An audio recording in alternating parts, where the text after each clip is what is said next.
Welcome back to the Sleepy Tea Book Club. Come inside, step out of the restless night, and let the warm glow of the lamps guide you in. This evening the shop feels different, as though something ancient is listening from far beneath the floorboards. To steady us, I've brewed a cup of gentle lemon balm and honey, warm and soothing, a soft light to balance the darker currents we're about to drift into. Tonight, we journey into one of H.P.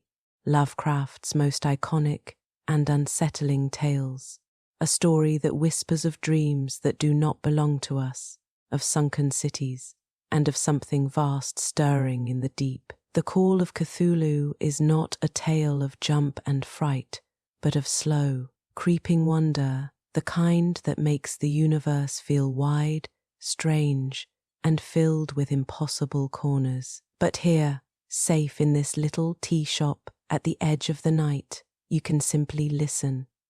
Wrapped in blankets, warmed by your cup, sheltered by soft light. So, take a sip, breathe deeply, and let me read The Call of Cthulhu by H.P. Lovecraft. 1. The Horror in Clay. The most merciful thing in the world, I think, is the inability of the human mind to correlate all its contents. We live on a placid island of ignorance in the midst of black seas of infinity, and it was not meant that we should voyage far.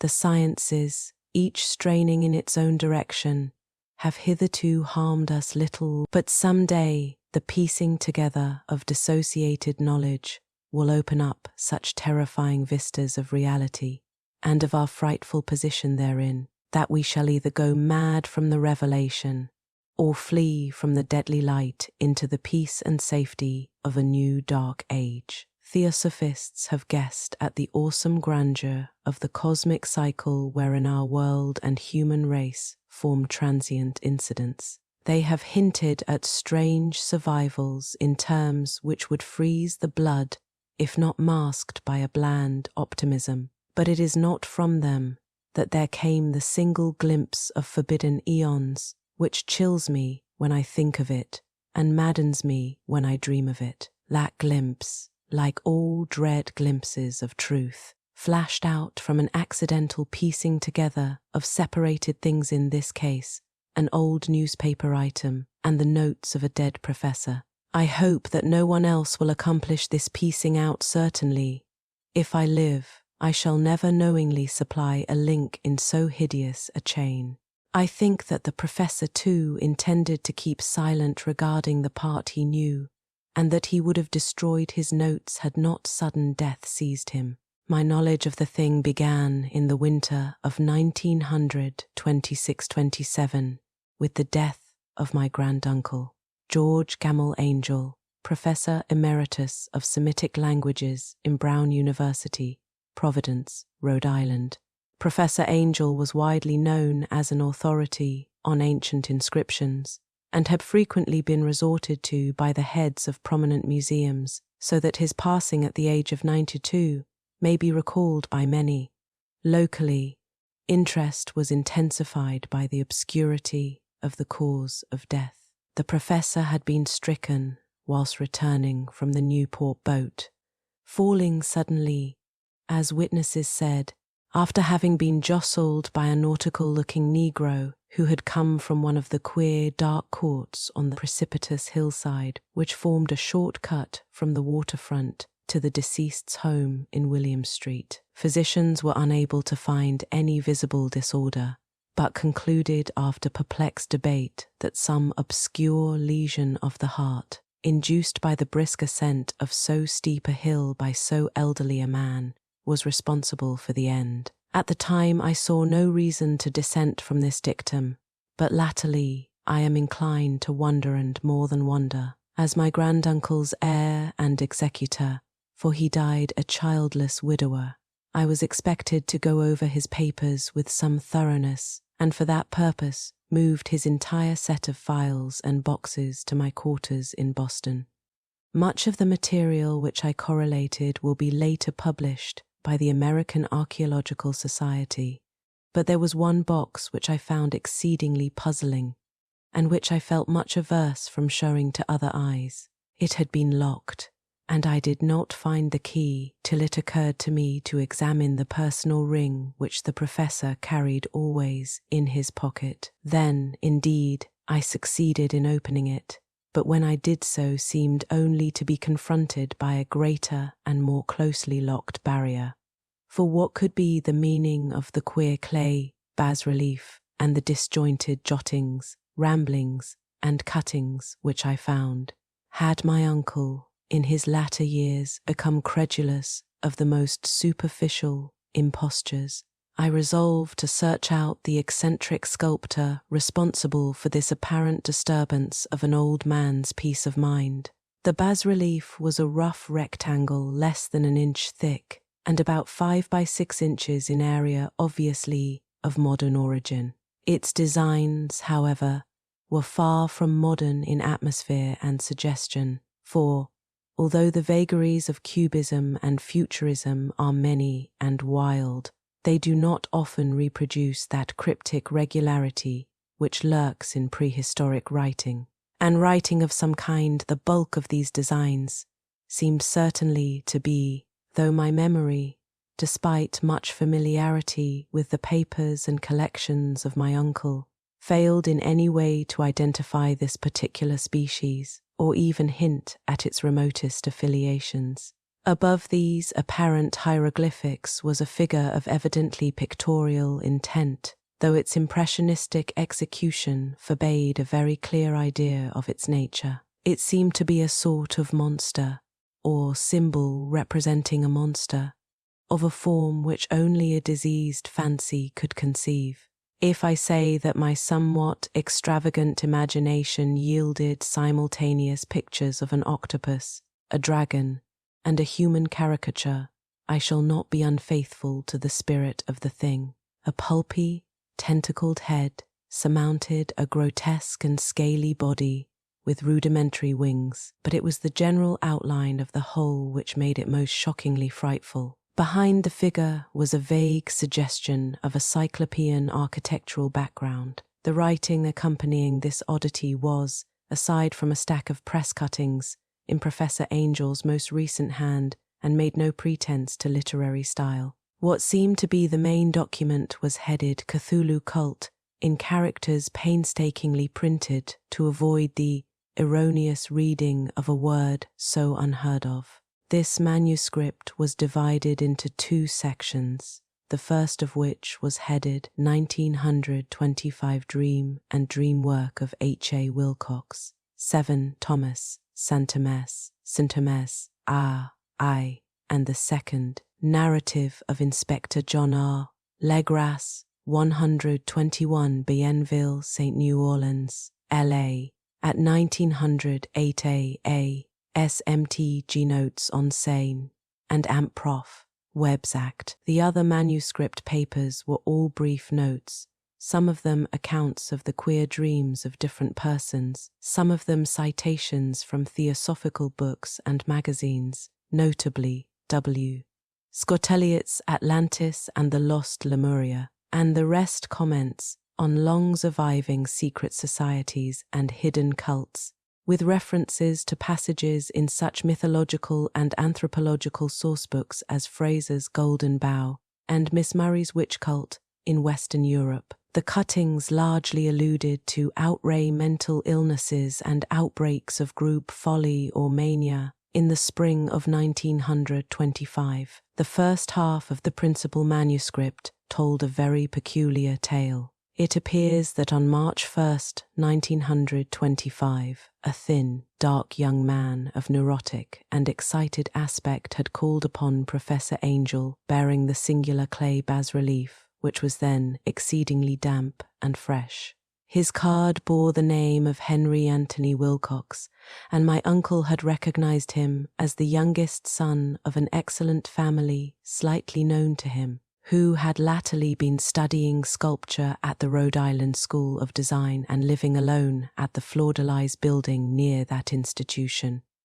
Wilcox was a precocious youth of known genius, but great eccentricity, and had from childhood excited attention through the strange stories and odd dreams he was in the habit of relating.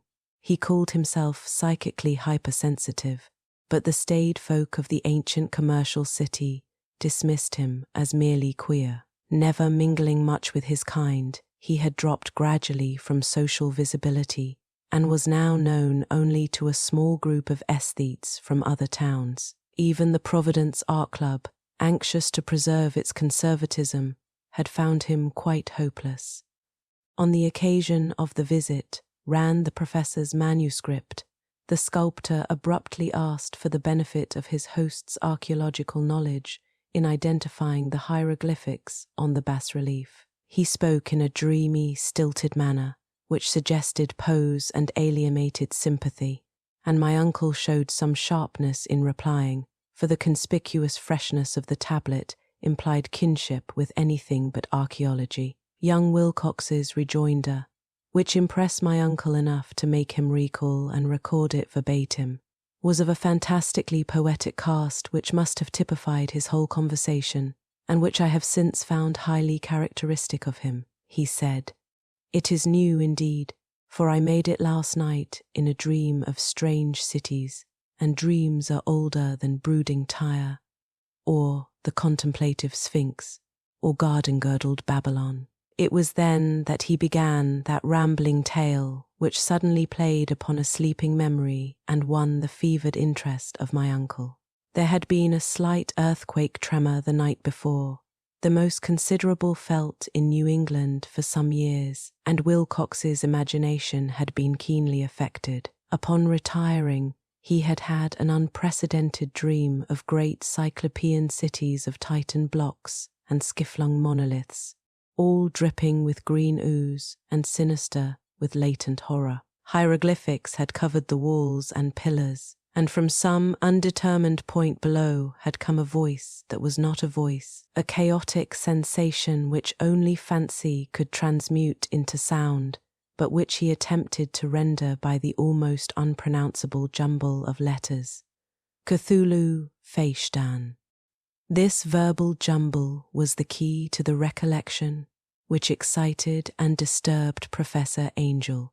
He questioned the sculptor with scientific minuteness and studied with almost frantic intensity the bas-relief on which the youth had found himself working, chilled and clayed only in his nightclothes, when waking had stolen bewilderingly over him. My uncle blamed his old age, Wilcox afterward said, for his slowness in recognizing both hieroglyphics and pictorial design. Many of his questions seemed highly out of place to his visitor, especially those which tried to connect the latter with strange cults or societies, and Wilcox could not understand the repeated promises of silence which he was offered in exchange for an admission of membership in some widespread mystical or paganly religious body. When Professor Angel became convinced that the sculptor was indeed ignorant of any cult or system of cryptic lore, he besieged his visitor with demands for future reports of dreams.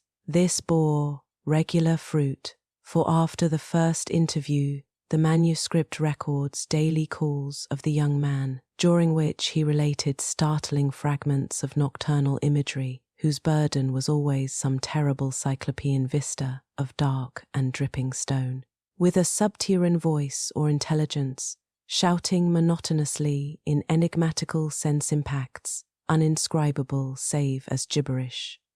The two sounds most frequently repeated are those rendered by the letters Cthulhu and Ali. On March 23rd, the manuscript continued, Wilcox failed to appear, and inquiries at his quarters revealed that he had been stricken with an obscure sort of fever and taken to the home of his family in Waterman Street. He had cried out in the night, arousing several other artists in the building, and had manifested since then only alternations of unconsciousness and delirium.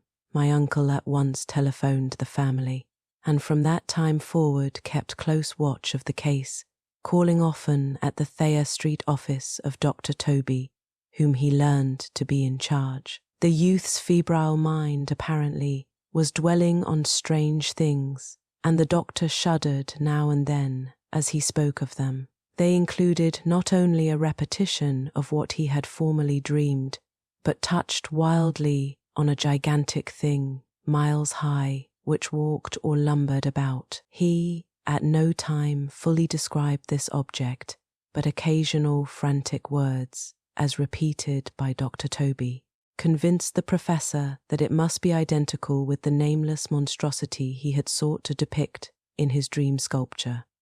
Reference to this object, the doctor added, was invariably a prelude to the young man's subsidence into lethargy. His temperature, oddly enough, was not greatly above normal, but the whole condition was otherwise such as to suggest true fever rather than mental disorder. On April 2nd at about 3 p.m., every trace of Wilcox's malady suddenly ceased. He sat upright in bed, astonished to find himself at home and completely ignorant of what had happened in dream or reality since the night of March 22nd. Pronounced well by his physician, he returned to his quarters in 3 days, but to Professor Angel he was of no further assistance. All traces of strange dreaming had vanished with his recovery, and my uncle kept no record of his night thoughts after a week of pointless and irrelevant accounts of thoroughly usual visions. Here the first part of the manuscript ended, but references to certain of the scattered notes gave me much material for thought, so much, in fact, that only the ingrained skepticism then forming my philosophy can account for my continued distrust of the artist. The notes in question were those descriptive of the dreams of various persons, covering the same period as that in which young Wilcox had had his strange visitations. My uncle, it seems, had quickly instituted a prodigiously far-flung body of inquiries amongst nearly all the friends whom he could question without impertinence, asking for nightly reports of their dreams and the dates of any notable visions for some time past. The reception of his request seems to have been varied, but he must, at the very least, have received more responses than any ordinary man could have handled without a secretary. This original correspondence was not preserved, but his notes formed a thorough and really significant digest. Average people in society and business New England's traditional salt of the earth gave an almost completely negative result, though scattered cases of uneasy but formless nocturnal impressions appear here and there, always between March 23rd and April 2nd, the period of young Wilcox's delirium. Scientific men were little more affected, though 4 cases of vague description suggest fugitive glimpses of strange landscapes, and in one case there is mentioned a dread of something abnormal. It was from the artists and poets that the pertinent answers came, and I know that panic would have broken loose had they been able to compare notes. As it was, lacking their original letters, I half suspected the compiler of having asked leading questions, or of having edited the correspondence in corroboration of what he had latently resolved to see. That is why I continue to feel that Wilcox, somehow cognizant of the old data which my uncle had possessed, had been imposing on the veteran scientist. These responses from aesthetes told a disturbing tale. From February 28th to April 2nd, a large proportion of them had dreamed very bizarre things, the intensity of the dreams being immeasurably the stronger during the period of the sculptor's delirium. Over a fourth of those who reported anything reported scenes and half-sounds not unlike those which Wilcox had described, and some of the dreamers confessed acute fear of the gigantic nameless thing visible toward the last.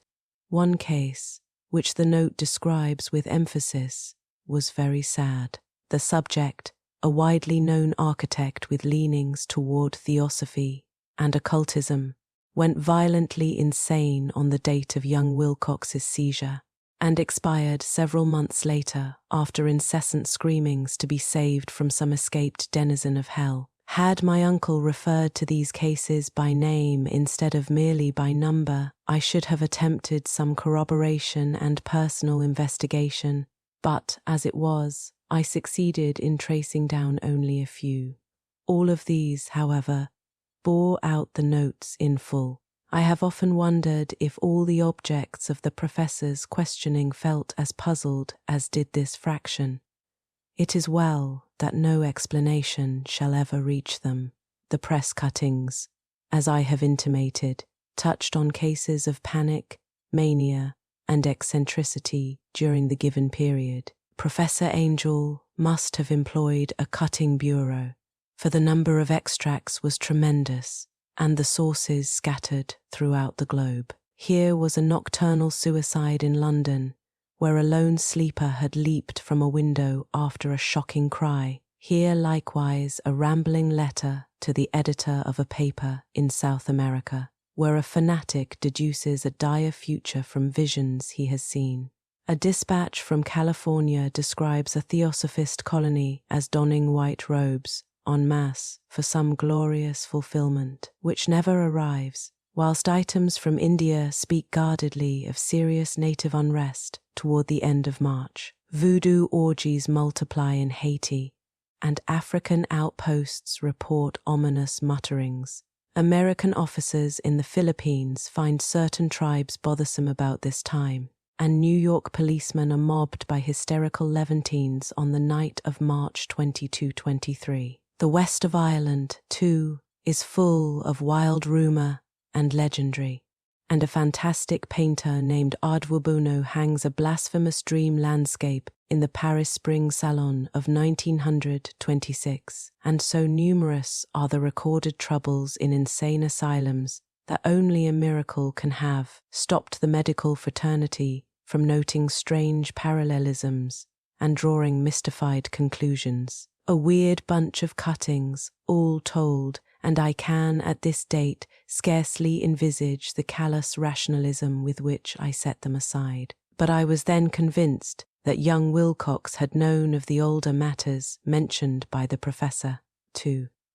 The tale of Inspector Legrasse, the older matters which had made the sculptor's dream and bas-relief so significant to my uncle, formed the subject of the second half of his long manuscript. Once before, it appears, Professor Angel had seen the hellish outlines of the nameless monstrosity, puzzled over the unknown hieroglyphics, and heard the ominous syllables which can be rendered only as Cthulhu, and all this in so stirring and horrible a connection that it is small wonder he pursued young Wilcox with queries and demands for data. This earlier experience had come in 1908, 17 years before, when the American Archaeological Society held its annual meeting in St. Louis. Professor Angel, as befitted one of his authority and attainments, had had a prominent part in all the deliberations, and was one of the first to be approached by the several outsiders who took advantage of the convocation to offer questions for correct answering and problems for expert solution. The chief of these outsiders, and in a short time the focus of interest for the entire meeting, was a commonplace-looking, middle-aged man who had travelled all the way from New Orleans for certain special information unobtainable from any local source. His name was John Raymond Legrasse, and he was by profession an inspector of police. With him he bore the subject of his visit, a grotesque, repulsive, and apparently very ancient stone statuette, whose origin he was at a loss to determine. It must not be fancied that Inspector Legrasse had the least interest in archaeology. On the contrary, his wish for enlightenment was prompted by purely professional considerations. The statuette, idol, fetish, or whatever it was, had been captured some months before in the wooded swamps south of New Orleans during a raid on a supposed voodoo meeting, and so singular and hideous were the rites connected with it that the police could not but realize that they had stumbled on a dark cult totally unknown to them, and infinitely more diabolic than even the blackest of the African voodoo circles. of its origin, apart from the erratic and unbelievable tales extorted from the captured members, absolutely nothing was to be discovered. Hence the anxiety of the police for any antiquarian lore which might help them to place the frightful symbol, and through it track down the cult to its fountainhead. Inspector Legrasse was scarcely prepared for the sensation which his offering created. One sight of the thing had been enough to throw the assembled men of science into a state of tense excitement, and they lost no time in crowding around him to gaze at the diminutive figure whose utter strangeness and air of genuinely abysmal antiquity hinted so potently at unopened and archaic vistas. No recognized school of sculpture had animated this terrible object, yet centuries and even thousands of years seemed recorded in its dim and greenish surface of unpaceable stone. The figure, which was finally passed slowly from man to man for close and careful study, was between 7 and 8 inches in height and of exquisitely artistic workmanship. It represented a monster of vaguely anthropoid outline, but with an octopus-like head whose face was a mass of feelers, a scaly, rubbery-looking body, prodigious claws on hind and fore feet, and long, narrow wings behind. This thing, which seemed instinct with a fearsome and unnatural malignancy, was of a somewhat bloated corpulence, and squatted evilly on a rectangular block or pedestal covered with undecipherable characters. The tips of the wings touched the back edge of the block, the seat occupied the center, whilst the long curved claws of the doubled-up, crouching hind legs gripped the front edge and extended a quarter of the way down toward the bottom of the pedestal. The cephalopod head was bent forward, so that the ends of the facial feelers brushed the backs of huge forepaws which clasped the croucher's elevated knees. The aspect of the whole was abnormally lifelike, and the more subtly fearful because its source was so totally unknown. Its vast, awesome, and incalculable age was unmistakable, yet not one link did it show with any known type of art belonging to civilization's youth or, indeed, to any other time. Totally separate and apart, its very material was a mystery, for the soapy, greenish-black stone, with its golden or iridescent flecks and striations, resembled nothing familiar to geology or mineralogy. The characters along the base were equally baffling, and no member present, despite a representation of half the world's expert learning in this field, could form the least notion of even their remotest linguistic kinship. They, like the subject and material, belong to something horribly remote and distinct from mankind, as we know it, something frightfully suggestive of old and unhallowed cycles of life, in which our world and our conceptions have no part. And yet, as the members severally shook their heads and confessed defeat at the inspector's problem, there was one man in that gathering who suspected a touch of bizarre familiarity in the monstrous shape and writing, and who presently told with some diffidence of the odd trifle he knew. This person was the late William Channing Webb, professor of anthropology in Princeton University, and an explorer of no slight note. Professor Webb had been engaged, 48 years before, in a tour of Greenland and Iceland, in search of some runic inscriptions which he failed to unearth, and whilst high up on the West Greenland coast, had encountered a singular tribe or cult of degenerate Eskimos whose religion, a curious form of devil worship, chilled him with its deliberate bloodthirstiness and repulsiveness. It was a faith of which other Eskimos knew little, and which they mentioned only with shudders, saying that it had come down from horribly ancient eons before ever the world was made. Besides nameless rites and human sacrifices, there were certain queer hereditary rituals addressed to a supreme elder devil or Tornasuk, and of this Professor Webb had taken a careful phonetic copy from an aged Angikok or wizard priest, expressing the sounds in Roman letters as best he knew how. But just now of prime significance was the fetish which this cult had cherished, and around which they danced when the aurora leaped high over the ice cliffs. It was, the professor stated, a very crude bas-relief of stone, comprising a hideous picture and some cryptic writing. And, as far as he could tell, it was a rough parallel in all essential features of the bestial thing now lying before the meeting.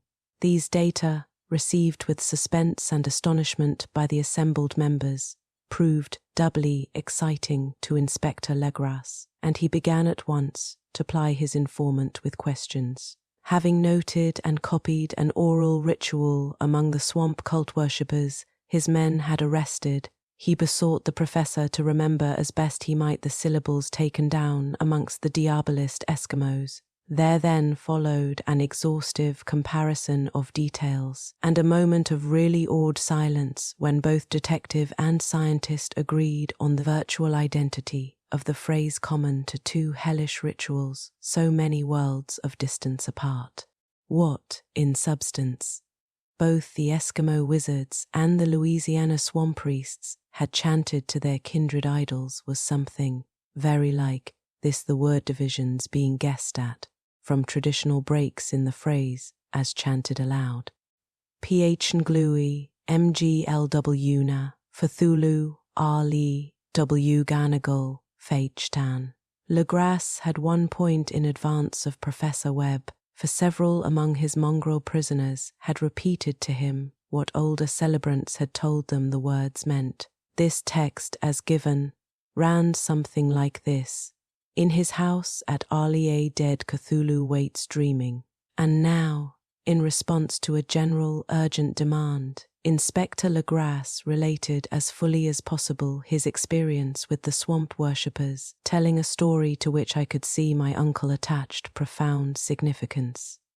It savoured of the wildest dreams of myth-maker and theosophist, and disclosed an astonishing degree of cosmic imagination among such half-castes and pariahs as might be least expected to possess it. On November 1st, 1907, there had come to New Orleans police a frantic summons from the swamp and lagoon country to the south. The squatters there, mostly primitive but good-natured descendants of Lafitte's men, were in the grip of stark terror from an unknown thing which had stolen upon them in the night. It was voodoo, apparently, but voodoo of a more terrible sort than they had ever known, and some of their women and children had disappeared since the malevolent tom-tom had begun its incessant beating far within the black haunted woods where no dweller ventured. There were insane shouts and harrowing screams, soul-chilling chants and dancing devil flames, and, the frightened messenger added, the people could stand it no more. So a body of 20 police, filling 2 carriages and an automobile, had set out in the late afternoon with the shivering squatter as a guide. At the end of the passable road they alighted, and for miles splashed on in silence through the terrible cypress woods where day never came. Ugly roots and malignant hanging nooses of Spanish moss beset them, and now and then a pile of dank stones or fragments of a rotting wall intensified by its hint of a rotting wall, intensified by its hint of morbid habitation, a depression which every malformed tree and every fungus islet combined to create. At length the squatter settlement, a miserable huddle of huts, hove in sight, and hysterical dwellers ran out to cluster around the group of bobbing lanterns. The muffled beat of tom-toms was now faintly audible far ahead, and a curdling shriek came at infrequent intervals when the wind shifted. A reddish glare, too, seemed to filter through the pale undergrowth beyond endless avenues of forest night. Reluctant even to be left alone again, each one of the cowed squatters refused point-blank to advance another inch toward the scene of unholy worship. So Inspector Legras and his 19 colleagues plunged on unguided into black arcades of horror that none of them had ever trod before. The region now entered by the police was one of traditionally evil repute, substantially unknown and untraversed by white men. There were legends of a hidden lake unglimpsed by mortal sight, in which dwelt a huge, formless white polypus thing with luminous eyes, and squatters whispered that bat-winged devils flew up out of caverns in inner earth to worship it at midnight. They said it had been there before d'Iberville, before La Salle, before the Indians, and before even the wholesome beasts and birds of the woods. It was nightmare itself, and to see it was to die, but it made men dream, and so they knew enough to keep away. The present voodoo orgy was indeed on the merest fringe of this abhorred area, but that location was bad enough. Hence perhaps the very place of the worship had terrified the squatters more than the shocking sounds and incidents. Only poetry or madness could do justice to the noises heard by Legras's men as they ploughed on through the black morass toward the red glare and the muffled tom-toms. There are vocal qualities peculiar to men and vocal qualities peculiar to beasts, and it is terrible to hear the one when the source should yield the other. Animal fury and orgiastic license here whipped themselves to demoniac heights by howls and squawking, ecstasies that tore and reverberated through those nighted woods like pestilential tempests from the gulfs of hell. Now and then the less organized ululations would cease, and from what seemed a well-drilled chorus of hoarse voices would rise in sing-song chant that hideous phrase or ritual. Phnui mglw naf Cthulhu alie w gaya. Then the men, having reached a spot where the trees were thinner, came suddenly in sight of the spectacle itself. 4 of them reeled, 1 fainted, and 2 were shaken into a frantic cry, which the mad cacophony of the orgy fortunately deadened. Legras dashed swamp water on the face of the fainting man, and all stood trembling and nearly hypnotized with horror. In a lateral glade of the swamp stood a grassy island of perhaps an acre's extent, clear of trees and tolerably dry. On this now leaped and twisted a more indescribable horde of human abnormality than any but a Sime or an Angarola could paint. Void of clothing, this hybrid spawn were braying, bellowing and writhing about a monstrous ring-shaped bonfire, in the center of which, revealed by occasional rifts in the curtain of flame, stood a great granite monolith, some 8 feet in height, on top of which, incongruous in its diminutiveness, rested the noxious carven statuette. From a wide circle of 10 scaffolds, set up at regular intervals with the Flemiger monolith as a center hung, head downward, the oddly marred bodies of the helpless squatters who had disappeared.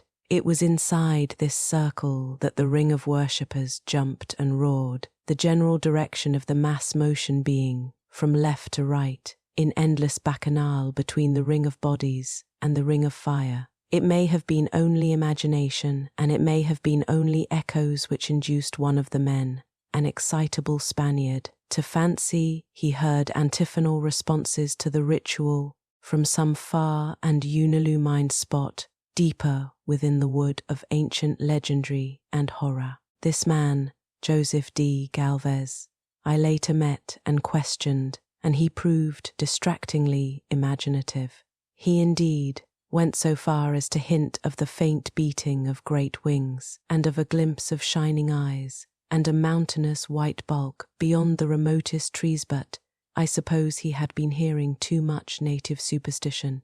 Actually, the horrified pause of the men was of comparatively brief duration. Duty came first, and although there must have been nearly 100 mongrel celebrants in the throng, the police relied on their firearms and plunged determinedly into the nauseous route. For 5 minutes, the resultant din and chaos were beyond description. Wild blows were struck, shots were fired, and escapes were made. But in the end, Legras was able to count some 47 sullen prisoners, whom he forced to dress in haste and fall into line between 2 rows of policemen. 5 of the worshippers lay dead, and 2 severely wounded ones were carried away on improvised stretchers by their fellow prisoners. The image on the monolith, of course, was carefully removed and carried back by Legras. Examined at headquarters after a trip of intense strain and weariness, the prisoners all proved to be men of a very low, mixed-blooded, and mentally aberrant type. Most were seamen, and a sprinkling of Negroes and mulattoes, largely West Indians or Brava Portuguese from the Cape Verde Islands, gave a colouring of voodooism to the heterogeneous cult. But before many questions were asked, it became manifest that something far deeper and older than Negro fetishism was involved. Degraded and ignorant as they were, the creatures held with surprising consistency to the central idea of their loathsome faith. They worshipped, so they said, the great old ones who lived ages before there were any men, and who came to the young world out of the sky. Those old ones were gone now, inside the earth and under the sea, but their dead bodies had told their secrets in dreams to the first man, who formed a cult which had never died. This was that cult, and the prisoners said it had always existed and always would exist, hidden in distant wastes and dark places all over the world, until the time when the great priest Cthulhu, from his dark house in the mighty city of Ali under the waters, should rise and bring the earth again beneath his sway. Some day he would call, when the stars were ready, and the secret cult would always be waiting to liberate him. Meanwhile, no more must be told. There was a secret which even torture could not extract. Mankind was not absolutely alone among the conscious things of earth, for shapes came out of the dark to visit the faithful few. But these were not the great old ones. No man had ever seen the old ones. The carven idol was great Cthulhu, but none might say whether or not the others were precisely like him. No one could read the old writing now, but things were told by word of mouth. The chanted ritual was not the secret that was never spoken aloud, only whispered. The chant meant only this: in his house at Arlier dead Cthulhu waits dreaming.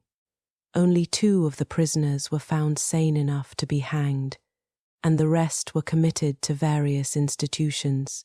All denied a part in the ritual murders, and averred that the killing had been done by black-winged ones, which had come to them from their immemorial meeting place in the haunted wood. But of those mysterious allies no coherent account could ever be gained. What the police did extract came mainly from an immensely aged mestizo named Castro, who claimed to have sailed to strange ports and talked with undying leaders of the cult in the mountains of China. Old Castro remembered bits of hideous legend that paled the speculations of theosophists and made man and the world seem recent and transient indeed. There had been eons when other things ruled on the earth, and they had had great cities. Remains of them, he said the deathless Chinaman had told him, were still to be found as cyclopean stones on islands in the Pacific. They all died vast epochs of time before man came, but there were arts which could revive them when the stars had come round again to the right positions in the cycle of eternity. They had, indeed, come themselves from the stars, and brought their images with them. These great old ones, Castro continued, were not composed altogether of flesh and blood. They had shape for, did not this star-fashioned image prove it? But that shape was not made of matter. When the stars were right, they could plunge from world to world through the sky, but when the stars were wrong, they could not live. But although they no longer lived, they would never really die. They all lay in stone houses in their great city of Arlier, preserved by the spells of mighty Cthulhu for a glorious resurrection when the stars and the earth might once more be ready for them. But at that time, some force from outside must serve to liberate their bodies. The spells that preserved them intact likewise prevented them from making an initial move, and they could only lie awake in the dark and think whilst uncounted millions of years rolled by. They knew all that was occurring in the universe, for their mode of speech was transmitted thought. Even now they talked in their tombs. When, after infinities of chaos, the first men came, the great old ones spoke to the sensitive among them by moulding their dreams, for only thus could their language reach the fleshly minds of mammals. Then, whispered Castro, those first men formed the cult around small idols which the great ones showed them, idols brought in dim eras from dark stars. That cult would never die till the stars came right again, and the secret priests would take great Cthulhu from his tomb to revive his subjects and resume his rule of earth. The time would be easy to know, for then mankind would have become as the great old ones, free and wild and beyond good and evil, with laws and morals thrown aside, and all men shouting and killing and reveling in joy. Then the liberated old ones would teach them new ways to shout and kill and revel and enjoy themselves, and all the earth would flame with a holocaust of ecstasy and freedom. Meanwhile, the cult, by appropriate rites, must keep alive the memory of those ancient ways and shadow forth the prophecy of their return. In the elder time, chosen men had talked with the entombed old ones in dreams, but then something had happened. The great stone city Yali, with its monoliths and sepulchres, had sunk beneath the waves, and the deep waters, full of the one primal mystery through which not even thought can pass, had cut off the spectral intercourse. But memory never died, and high priests said that the city would rise again when the stars were right. Then came out of the earth the black spirits of earth, mouldy and shadowy, and full of dim rumours picked up in caverns beneath forgotten sea bottoms. But of them old Castro dared not speak much. He cut himself off hurriedly, and no amount of persuasion or subtlety could elicit more in this direction. The size of the old ones, too, he curiously declined to mention. Of the cult, he said that he thought the centre lay amid the pathless deserts of Arabia, where I am the city of pillars, dreams hidden and untouched. It was not allied to the European witch cult, and was virtually unknown beyond its members. No book had ever really hinted of it, though the deathless Chinaman said that there were double meanings in the Necronomicon of the mad Arab Abdul al-Hazred, which the initiated might read as they chose, especially the much-discussed couplet, "That is not dead which can eternal lie, and with strange eons even death may die." Legras, deeply impressed, and not a little bewildered, had inquired in vain concerning the historic affiliations of the cult. Castro, apparently, had told the truth when he said that it was wholly secret. The authorities at Tulite University could shed no light upon either cult or image. And now the detective had come to the highest authorities in the country and met with no more than the Greenland tale of Professor Webb.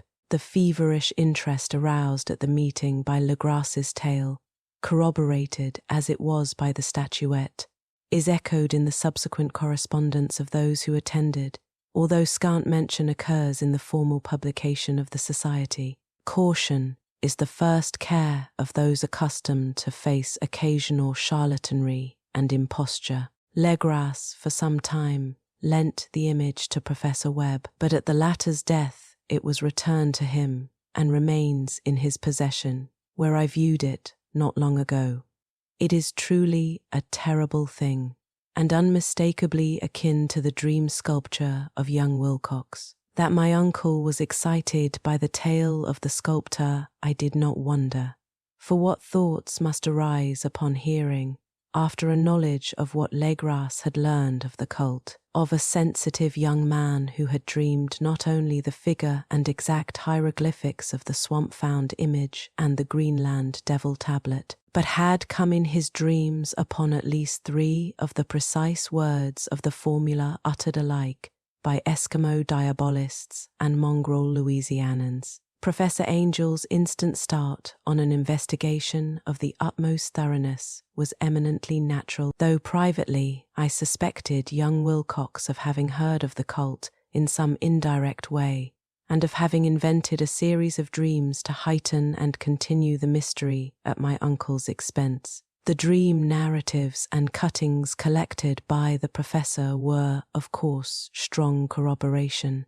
but the rationalism of my mind and the extravagance of the whole subject led me to adopt what I thought the most sensible conclusions. So, after thoroughly studying the manuscript again and correlating the theosophical and anthropological notes with the cult narrative of Legras, I made a trip to Providence to see the sculptor and give him the rebuke I thought proper for so boldly imposing upon a learned and aged man. Wilcox still lived alone in the Fleur-de-Lys building in Thomas Street, a hideous Victorian imitation of 17th century Breton architecture, which flaunts its stuccoed front amidst the lovely colonial houses on the ancient hill, and under the very shadow of the finest Georgian steeple in America. I found him at work in his rooms, and at once conceded from the specimens scattered about that his genius is indeed profound and authentic. He will, I believe, be heard from some time as one of the great decadents, for he has crystallized in clay and will one day mirror in marble those nightmares and fantasies which Arthur Machen evokes in prose, and Clark Ashton Smith makes visible in verse and in painting. Dark, frail, and somewhat unkempt in aspect, he turned languidly at my knock and asked me my business without rising. When I told him who I was, he displayed some interest, for my uncle had excited his curiosity in probing his strange dreams, yet had never explained the reason for the study. I did not enlarge his knowledge in this regard, but sought with some subtlety to draw him out. In a short time I became convinced of his absolute sincerity, for he spoke of the dreams in a manner none could mistake. They and their subconscious residuum had influenced his art profoundly, and he showed me a morbid statue whose contours almost made me shake with the potency of its black suggestion. He could not recall having seen the original of this thing, except in his own dream bas-relief, but the outlines had formed themselves insensibly under his hands. It was, no doubt, the giant shape he had raved of in delirium. That he really knew nothing of the hidden cult, save from what my uncle's relentless catechism had let fall, he soon made clear, and again I strove to think of some way in which he could possibly have received the weird impressions. He talked of his dreams in a strangely poetic fashion, making me see, with terrible vividness, the damp cyclopean city of slimy green stone-whose geometry. He oddly said, was all wronged here with frightened expectancy the ceaseless, half-mental calling from underground, Cthulhu, fake Stan, Cthulhu, fake Stan. These words had formed part of that dread ritual which told of dead Cthulhu's dream vigil in his stone vault at Arlier, and I felt deeply moved despite my rational beliefs. Wilcox, I was sure, had heard of the cult in some casual way and had soon forgotten it amidst the mass of his equally weird reading and imagining. Later, by virtue of its sheer impressiveness, it had found subconscious expression in dreams, in the bas-relief, and in the terrible statue I now beheld, so that his imposture upon my uncle had been a very innocent one. The youth was of a type, at once slightly affected and slightly ill-mannered, which I could never like, but I was willing enough now to admit both his genius and his honesty. I took leave of him amicably, and wish him all the success his talent promises. The matter of the cult still remained to fascinate me, and at times I had visions of personal fame from researches into its origin and connections. I visited New Orleans, talked with Legras and others of that old-time raiding party, saw the frightful image, and even questioned such of the mongrel prisoners as still survived. Old Castro, unfortunately, had been dead for some years. What I now heard so graphically at first hand, though it was really no more than a detailed confirmation of what my uncle had written, excited me afresh, for I felt sure that I was on the track of a very real, very secret, and very ancient religion whose discovery would make me an anthropologist of note.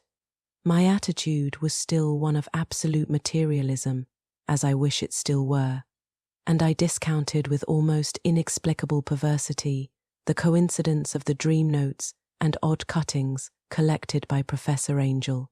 One thing which I began to suspect, and which I now fear I know, is that my uncle's death was far from natural.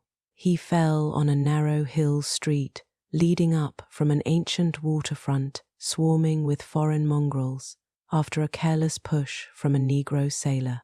I did not forget the mixed blood and marine pursuits of the cult members in Louisiana, and would not be surprised to learn of secret methods and poison needles as ruthless and as anciently known as the cryptic rites and beliefs.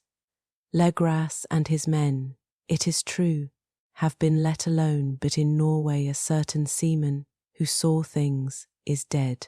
Might not the deeper inquiries of my uncle after encountering the sculptor's data have come to sinister ears? I think Professor Angel died because he knew too much, or because he was likely to learn too much. Whether I shall go as he did remains to be seen, for I have learned much now. 3. The madness from the sea.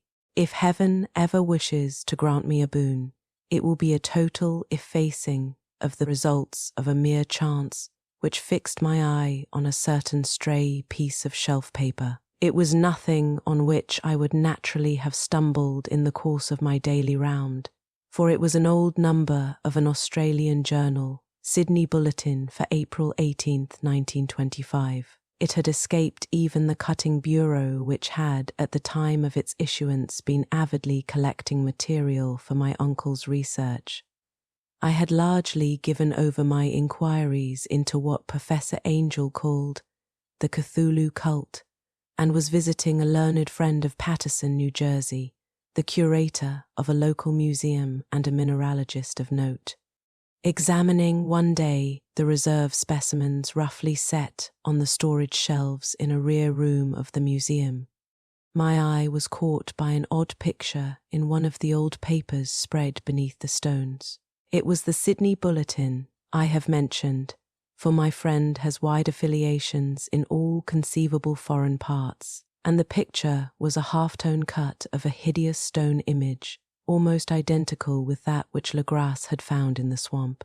Eagerly clearing the sheet of its precious contents, I scanned the item in detail and was disappointed to find it of only moderate length. What it suggested, however, was of portentous significance to my flagging quest, and I carefully tore it out for immediate action.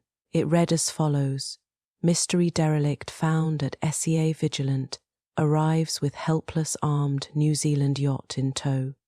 One survivor and dead man found aboard. Tale of desperate battle and deaths at sea. Rescued seaman refuses particulars of strange experience. Odd idol found in his possession. Inquiry to follow. The Morrison Coes freighter Vigilant, bound from Valparaiso, arrived this morning at its wharf in Darling Harbour, having in tow the battled and disabled but heavily armed steam yacht Alert of Dunedin, NZ, which was sighted April 12th in S latitude 34 degrees 21, W longitude 152 degrees 17, with one living and one dead man aboard. The Vigilant left Valparaiso March 25th, and on April 2D was driven considerably south of her course by exceptionally heavy storms and monster waves. On April 12th, the derelict was sighted, and though apparently deserted, was found upon boarding to contain one survivor in a half-delirious condition and one man who had evidently been dead for more than a week. The living man was clutching a horrible stone idol of unknown origin, about a foot in height, regarding whose nature authorities at Sydney University, the Royal Society, and the museum in College Street all profess complete afflement, and which the survivor says he found in the cabin of the yacht in a small carved shrine of common pattern. This man, after recovering his senses, told an exceedingly strange story of piracy and slaughter. He is Gustaf Johansen, a Norwegian of some intelligence, and had been second mate of the two-masted schooner Emma of Auckland, which sailed for Callao February 20th, with a complement of 11 men. The Emma, he says, was delayed and thrown widely south of her course by the great storm of March 1st, and on March 22d, INS latitude 49 degrees 51 acute, W longitude 128 degrees 34 acute, encountered the Alert, manned by a queer and evil-looking crew of Kanakas and half-castes. Being ordered peremptorily to turn back, Capt. Collins refused, whereupon the strange crew began to fire savagely and without warning upon the schooner, with a peculiarly heavy battery of brass cannon forming part of the yacht's equipment. The Emma's men showed fight, says the survivor, and though the schooner began to sink from shots beneath the waterline, they managed to heave alongside their enemy and board her, grappling with the savage crew on the yacht's deck, and being forced to kill them all, the number being slightly superior because of their particularly abhorrent and desperate, though rather clumsy mode of fighting. 3 of the Emma's men, including Capt.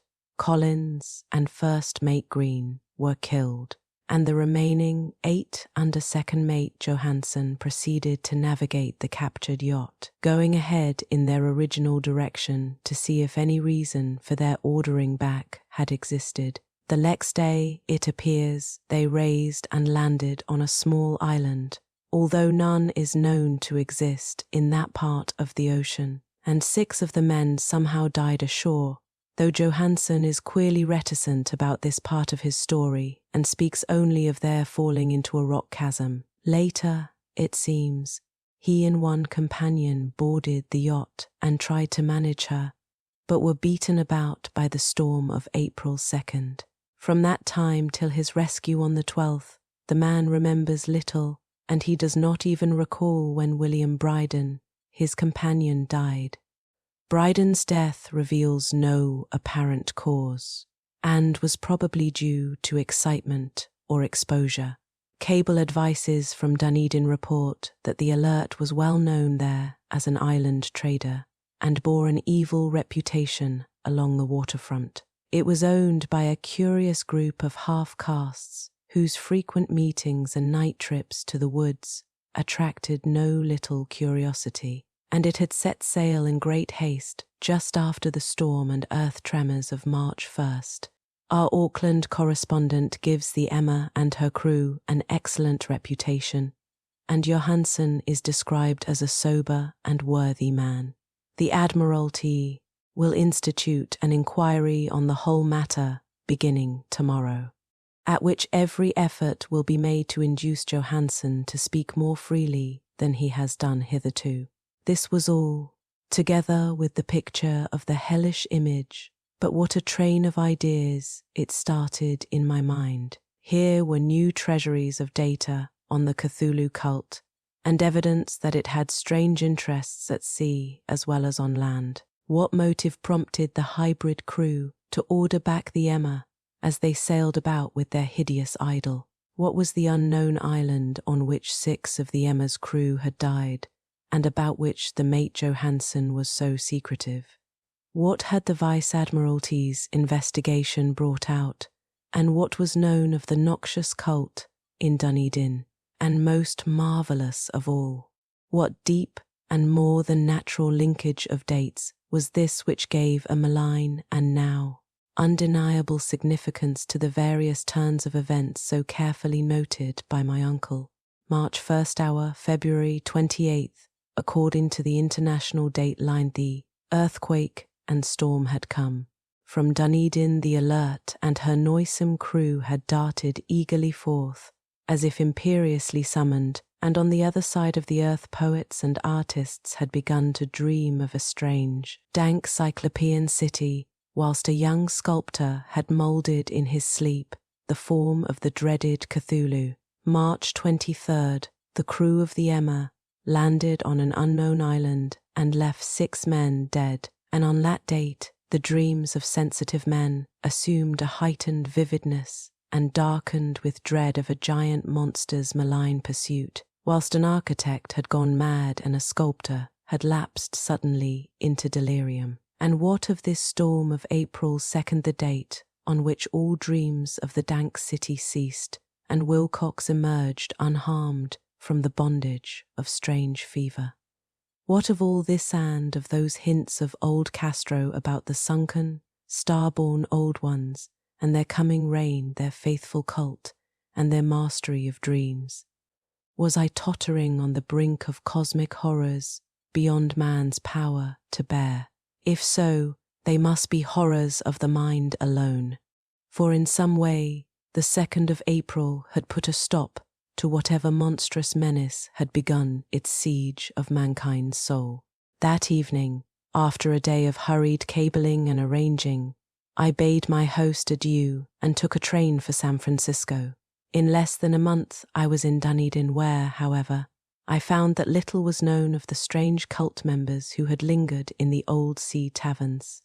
Waterfront scum was far too common for special mention, though there was vague talk about one inland trip these mongrels had made, during which faint drumming and red flame were noted on the distant hills. In Auckland I learned that Johansen had returned with yellow hair turned white after a perfunctory and inconclusive questioning at Sydney, and had thereafter sold his cottage in West Street and sailed with his wife to his old home in Oslo. Of his stirring experience he would tell his friends no more than he had told the Admiralty officials, and all they could do was to give me his Oslo address. After that, I went to Sydney and talked profitlessly with seamen and members of the Vice-Admiralty Court. I saw the Alert, now sold and in commercial use, at Circular Quay in Sydney Cove, but gained nothing from its non-committal bulk. The crouching image with its cuttlefish head, dragon body, scaly wings, and hieroglyphed pedestal was preserved in the museum at Hyde Park, and I studied it long and well, finding it a thing of balefully exquisite workmanship, and with the same utter mystery, terrible antiquity, and unearthly strangeness of material which I had noted in Legras's smaller specimen. Geologists, the curator told me, had found it a monstrous puzzle, for they vowed that the world held no rock like it. Then I thought with a shudder of what old Castro had told Legras about the primal great ones. They had come from the stars and had brought their images with them. Shaken with such a mental revolution as I had never before known, I now resolved to visit Mate Johansen in Oslo. Sailing for London, I re-embarked at once for the Norwegian capital, and one autumn day landed at the trim wharves in the shadow of the Edgeberg. Johansen's address, I discovered, lay in the old town of King Harald Hardrada, which kept alive the name of Oslo during all the centuries that the greater city masqueraded as Christiania. I made the brief trip by taxicab and knocked with palpitant heart at the door of a neat and ancient building with plastered front. A sad-faced woman in black answered my summons, and I was stung with disappointment when she told me in halting English that Gustaf Johansen was no more. He had not long survived his return, said his wife, for the doings at sea in 1925 had broken him. He had told her no more than he had told the public, but had left a long manuscript of technical matters, as he said, written in English, evidently in order to safeguard her from the peril of casual perusal. During a walk through a narrow lane near the Gothenburg dock, a bundle of papers falling from an attic window had knocked him down. 2 Lascar sailors at once helped him to his feet, but before the ambulance could reach him, he was dead. Physicians found no adequate cause for the end, and laid it to heart trouble and a weakened constitution. I now felt gnawing at my vitals that dark terror which will never leave me till I, too, am at rest accidentally or otherwise. Persuading the widow that my connection with her husband's technical matters was sufficient to entitle me to his manuscript, I bore the document away and began to read it on the London boat. It was a simple, rambling thing, a naive sailor's effort at a post facto diary, and strove to recall, day by day, that last awful voyage. I cannot attempt to transcribe it verbatim in all its cloudiness and redundance, but I will tell its gist enough to show why the sound of the water against the vessel's sides became so unendurable to me that I stopped my ears with cotton. Johansen, thank God, did not know quite all, even though he saw the city and the thing. But I shall never sleep calmly again when I think of the horrors that lurk ceaselessly behind life in time and in space, and of those unhallowed blasphemies from elder stars which dream beneath the sea, known and favoured by a nightmare cult, ready and eager to loose them on the world whenever another earthquake shall heave their monstrous stone city again to the sun and air.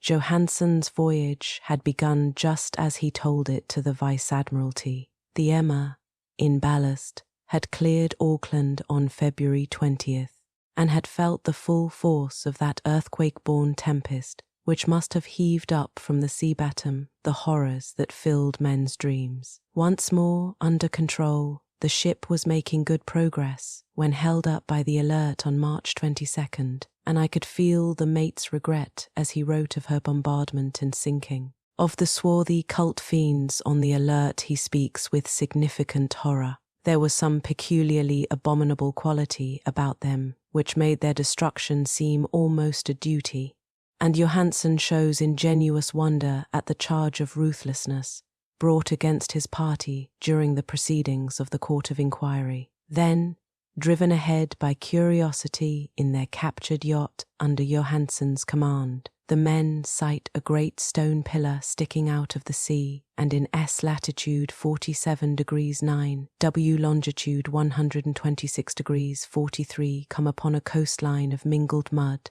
ooze, and weedy cyclopean masonry, which can be nothing less than the tangible substance of Earth's supreme terror, the nightmare corpse city of Arlier, that was built in measureless eons behind history by the vast, loathsome shapes that seeped down from the dark stars. There lay great Cthulhu and his hordes, hidden in green slimy vaults, and sending out at last, after cycles incalculable, the thoughts that spread fear to the dreams of the sensitive and called imperiously to the faithful to come on a pilgrimage of liberation and restoration. All this Johansen did not suspect, but God knows he soon saw enough. I suppose that only a single mountain-top, the hideous monolith-crowned citadel whereon great Cthulhu was buried, actually emerged from the waters. When I think of the extent of all that may be brooding down there, I almost wish to kill myself forthwith. Johansen and his men were awed by the cosmic majesty of this dripping Babylon of elder demons, and must have guessed without guidance that it was nothing of this or of any sane planet, or at the unbelievable size of the greenish stone blocks, at the dizzying height of the great carven monolith, and at the stupefying identity of the colossal statues and bas-reliefs, with the queer image found in the shrine on the Alert, is poignantly visible in every line of the mate's frightened description. Without knowing what futurism is like, Johansen achieved something very close to it when he spoke of the city. For instead of describing any definite structure or building, he dwells only on the broad impressions of vast angles and stone surfaces too great to belong to anything right or proper for this earth, and impierce with horrible images and hieroglyphs. I mention his talk about angles because it suggests something Wilcox had told me of his awful dreams. He had said that the geometry of the dream place he saw was abnormal, non-Euclidean, and loathsomely redolent of spheres and dimensions apart from ours. Now, an unlettered seaman felt the same thing whilst gazing at the terrible reality. Johansen and his men landed at a sloping mud bank on this monstrous acropolis and clambered slipperily up over Titan oozy blocks which could have been no mortal staircase. The very sun of heaven seemed distorted when viewed through the polarizing miasma welling out from this sea-soaked perversion, and twisted menace and suspense lurked leeringly in those crazily elusive angles of carven rock where a second glance showed concavity after the first showed convexity. Something very like fright had come over all the explorers before anything more definite than rock and ooze and weed was seen. Each would have fled had he not feared the scorn of the others, and it was only half-heartedly that they searched vainly, as it proved for some portable souvenir to bear away. It was Rodriguez the Portuguese who climbed up the foot of the monolith and shouted of what he had found. The rest followed him and looked curiously at the immense carved door with the now familiar squid dragon bas-relief. It was, Johansen said, like a great barn door, and they all felt that it was a door because of the ornate lintel, threshold, and jambs around it, though they could not decide whether it lay flat like a trapdoor or slantwise like an outside cellar door. As Wilcox would have said, the geometry of the place was all wrong. One could not be sure that the sea and the ground were horizontal, hence the relative position of everything else seemed phantasmally variable. Bryden pushed at the stone in several places without result. Then Donovan felt over it delicately around the edge, pressing each point separately as he went. He climbed interminably along the grotesque stone moulding that is, one would call it, climbing if the thing was not after all horizontal, and the men wondered how any door in the universe could be so vast. Then, very softly and slowly, the acre-grey panel began to give inward at the top, and they saw that it was balanced. Donovan slid or somehow propelled himself down or along the jamb and rejoined his fellows, and everyone watched the queer recession of the monstrously carven portal.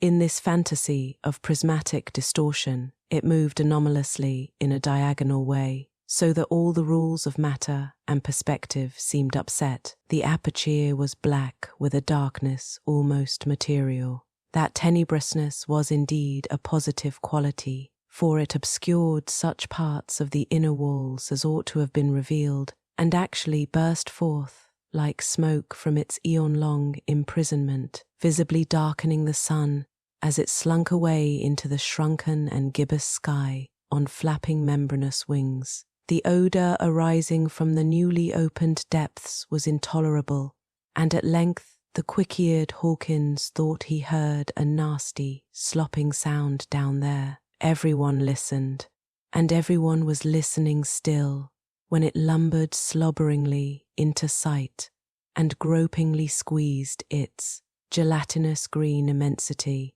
through the black doorway into the tainted outside air of that poisoned city of madness. Poor Johansen's handwriting almost gave out when he wrote of this. Of the 6 men who never reached the ship, he thinks 2 perished of pure fright in that accursed instant. The thing cannot be described. There is no language for such abysms of shrieking and immemorial lunacy, such eldritch contradictions of all matter, force, and cosmic order. a mountain, walked or stumbled. God, what wonder that across the earth a great architect went mad, and poor Wilcox raved with fever in that telepathic instant.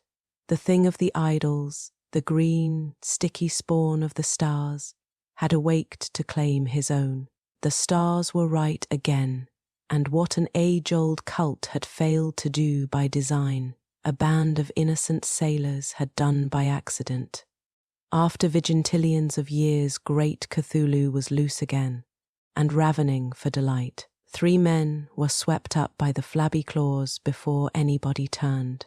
God rest them, if there be any rest in the universe. They were Donovan, Guerrera, and Angstrom. Parker slipped as the other 3 were plunging frenziedly over endless vistas of green-crusted rock to the boat, and Johansen swears he was swallowed up by an angle of masonry which shouldn't have been there, an angle which was acute but behaved as if it were obtuse. So only Bryden and Johansen reached the boat and pulled desperately for the Alert as the mountainous monstrosity flopped down the slimy stones and hesitated floundering at the edge of the water. Steam had not been suffered to go down entirely, despite the departure of all hands for the shore, and it was the work of only a few moments of feverish rushing up and down between wheels and engines to get the Alert underway. Slowly, amidst the distorted horrors of that indescribable scene, she began to churn the lethal waters, whilst on the masonry of that charnel shore that was not of earth the Titan thing from the stars slavered and gibbered like Polypheme, cursing the fleeing ship of Odysseus. Then, bolder than the storied Cyclops, great Cthulhu slid greasily into the water and began to pursue with vast wave-raising strokes of cosmic potency. Bryden looked back and went mad, laughing shrilly as he kept on laughing at intervals till death found him one night in the cabin, whilst Johansen was wandering deliriously. But Johansen had not given out yet. Knowing that the thing could surely overtake the Alert until steam was fully up, he resolved on a desperate chance, and, setting the engine for full speed, ran lightning-like on deck and reversed the wheel. There was a mighty eddying and foaming in the noisome brine, and as the steam mounted higher and higher, the brave Norwegian drove his vessel head on against the pursuing jelly, which rose above the unclean froth like the stern of a demon galleon. The awful squid head with writhing feelers came nearly up to the bowsprit of the sturdy yacht, but Johansen drove on relentlessly. There was a bursting as of an exploding bladder, a slushy nastiness as of a cloven sunfish, a stench as of 1,000 opened graves, and a sound that the chronicler would not put on paper. For an instant the ship was befouled by an acrid and blinding green cloud, and then there was only a venomous seething astern wereguard in heaven. The scattered plasticity of that nameless sky-spawn was nebulously recombining in its hateful original form, whilst its distance widened every second as the Alert gained impetus from its mounting steam. That was all. After that, Johansen only brooded over the idol in the cabin and attended to a few matters of food for himself and the laughing maniac by his side. He did not try to navigate after the first bold flight, for the reaction had taken something out of his soul. Then came the storm of April 2nd, and a gathering of the clouds about his consciousness. There is a sense of spectral whirling through liquid gulfs of infinity, of dizzying rides through reeling universes on a comet's tail, and of hysterical plunges from the pit to the moon, and from the moon back again to the pit, all livened by a cachinnating chorus of the distorted, hilarious elder gods and the green, bat-winged, mocking imps of Tartarus. Out of that dream came Rescue the Vigilant, the Vice-Admiralty Court, the streets of Dunedin, and the long voyage back home to the old house by the Edgeberg. He could not tell they would think him mad. He would write of what he knew before death came, but his wife must not guess. Death would be a boon, if only it could blot out the memories. That was the document I read, and now I have placed it in the tin box beside the bas-relief and the papers of Professor Angel. With it shall go this record of mine, this test of my own sanity, wherein is pieced together that which I hope may never be pieced together again. I have looked upon all that the universe has to hold of horror, and even the skies of spring and the flowers of summer must ever afterward be poison to me. But I do not think my life will be long. As my uncle went, as poor Johansen went, so I shall go. I know too much, and the cult still lives. Cthulhu still lives too, I suppose, again in that chasm of stone which has shielded him since the sun was young. His accursed city is sunken once more, for the vigilant sailed over the spot after the April storm, but his ministers on earth still bellow and prance and slay around idol-capped monoliths in lonely places. He must have been trapped by the sinking whilst within his black abyss, or else the world would by now be screaming with fright and frenzy. Who knows the end? What has risen may sink, and what has sunk may rise. Loathsomeness waits and dreams in the deep, and decay spreads over the tottering cities of men. A time will come, but I must not and can not think. Let me pray that, if I do not survive this manuscript, my executors may put caution before audacity and see that it meets no other eye. Thank you for venturing with me through that vast and shadowed tale. Lovecraft's worlds are deep and strange, filled with mystery and quiet dread. But here in the lull of the tea shop, they soften into something almost dreamlike. If your tea has grown cold, that is perfectly all right. If your thoughts feel wide and drifting, let them ease. And if you're still awake, you are welcome to stay for another story, something gentler or something just as strange. Tell me in the comments what tea you sipped tonight and what story you'd like us to explore next. Rest deeply now. Let the dark become soft, and I'll see you again soon here at the Sleepy Tea Book Club.